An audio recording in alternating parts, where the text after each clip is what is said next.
23 जुलाई की एक खौफनाक रात। राजधानी दिल्ली की सड़कें हमेशा की तरह तेज रफ्तार से भाग रही थी। तभी ईस्ट दिल्ली के चित्रा विहार चौराहे के पास अचानक एक कार रुकती है। कार के अंदर से चीखने चिल्लाने की आवाजें आती हैं और फिर पूरी तरह खून से लथपथ एक कैब ड्राइवर को पीछे की सीट पर धकेल दिया जाता है। जो लोग इस कार को छीनकर भाग रहे थे उन्हें अंदाजा भी नहीं था कि जनता उनका पीछा करना शुरू कर देगी।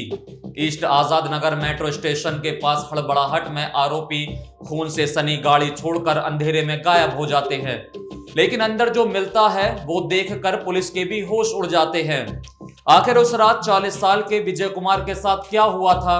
कैसे शराब के नशे में रची गई एक छोटी सी लूट की साजिश एक बेकसूर की दर्दनाक मौत का कारण बन गई, और कैसे दिल्ली पुलिस ने महज कुछ ही घंटों में एक नाबालिग समेत 3 आरोपियों को दबोच लिया। आज की वीडियो में हम इसी बारे में बात करेंगे। नमस्कार, मेरा नाम है राज माहौर। आप देख रहे हैं न्यूज वॉच इंडिया का स्पेशल प्रोग्राम ऑपरेशन ब्लैकआउट। आइए कहानी को शुरुआत से समझते हैं। मृतक का नाम था विजय कुमार, उम्र करीब 40 साल। विजय दिल्ली के वेस्ट विनोद नगर के रहने वाले थे और रोज की तरह अपनी कैब चलाकर अपने परिवार का पेट पाल रहे थे। उन्हें नहीं पता था कि 23 जुलाई की यह रात उनकी जिंदगी की आखिरी रात साबित होने वाली है। दूसरी तरफ न्यू सीलमपुर इलाके में 4 लड़के एक साथ बैठकर शराब पी रहे थे। शराब के सुरूर में उन्हें आसानी से पैसे कमाने का भूत सवार हुआ। योजना बहुत सीधी थी और खौफनाक थी। किसी कैब ड्राइवर को शिकार बनाना, उससे पैसे और उसकी गाड़ी लूट लेना। योजना के तहत उनमें से एक आरोपी अमन कुरैशी ने चाकू का इंतजाम किया। फिर अयान नाम के एक लड़के के मोबाइल फोन से कैब बुक की गई। चारों आरोपी कैब में सवार हो जाते हैं। रास्ते में सब कुछ सामान्य लग रहा था, लेकिन जैसे ही गाड़ी ईस्ट दिल्ली के चित्रा विहार चौराहे के ट्रैफिक सिग्नल के पास पहुंचती है, इन आरोपियों ने अपना असली खौफनाक चेहरा दिखाया। जैसे ही गाड़ी सिग्नल पर रुकी, पीछे बैठे लड़कों ने विजय पर चाकू से ताबड़तोड़ हमले करने शुरू कर दिए। विजय ने खुद को बचाने की कोशिश की, लेकिन हमलावर एक से ज्यादा थे। उनके शरीर पर कई जगह चाकू से गहरे घाव लगे। जब विजय बुरी तरीके से घायल होकर बेसुध हो गए तो आरोपियों ने उन्हें उठाकर गाड़ी की ही पीछे वाली सीट पर फेंक दिया और खुद गाड़ी चलाने लगे। लेकिन कहते हैं ना कि पाप ज्यादा देर तक नहीं छिपता। रास्ते में आसपास के लोगों की नजर इस संदिग्ध गाड़ी पर पड़ी। खून से लथपथ कार और अंदर मचे हड़कंप को देखकर जनता ने कार का पीछा करना शुरू कर दिया।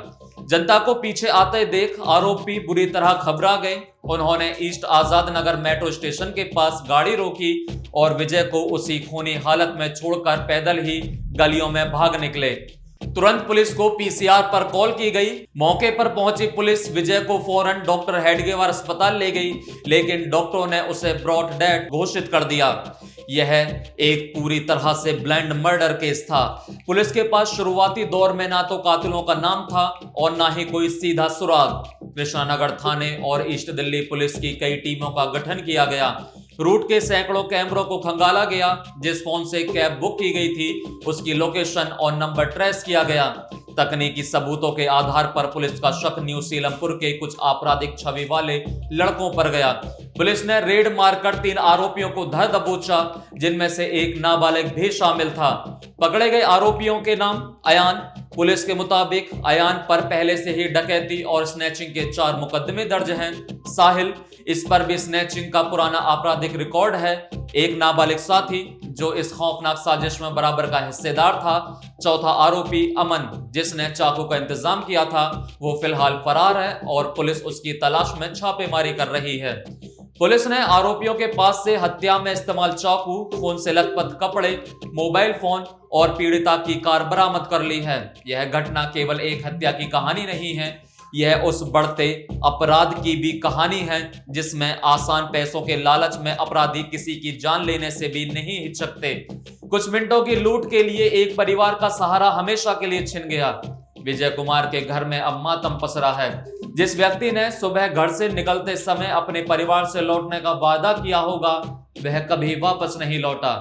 इस घटना ने कैब ड्राइवरों की सुरक्षा पर भी सवाल खड़े कर दिए हैं। आज लाखों ड्राइवर देर रात तक यात्रियों को उनके गंतव्य तक पहुंचाते हैं, लेकिन जब अपराधी यात्री बनकर ही कैब में बैठ जाएं, तब ड्राइवर खुद को कैसे सुरक्षित रखें? विशेषज्ञों का मानना है कि कैब सेवाओं में सुरक्षा व्यवस्था को और मजबूत करने की जरूरत है। यात्रियों के सत्यापन, लाइव लोकेशन ट्रैकिंग और इमरजेंसी अलर्ट सिस्टम जैसे उपायों को और प्रभावी बनाया जा सकता है। दिल्ली की यह घटना कई सवाल छोड़ जाती है। क्या कुछ हजार रुपए किसी इंसान की जान से ज्यादा कीमती हो सकते हैं? क्या रात दिन मेहनत करने वाले कैब ड्राइवर अब खुद को सुरक्षित महसूस कर पाएंगे?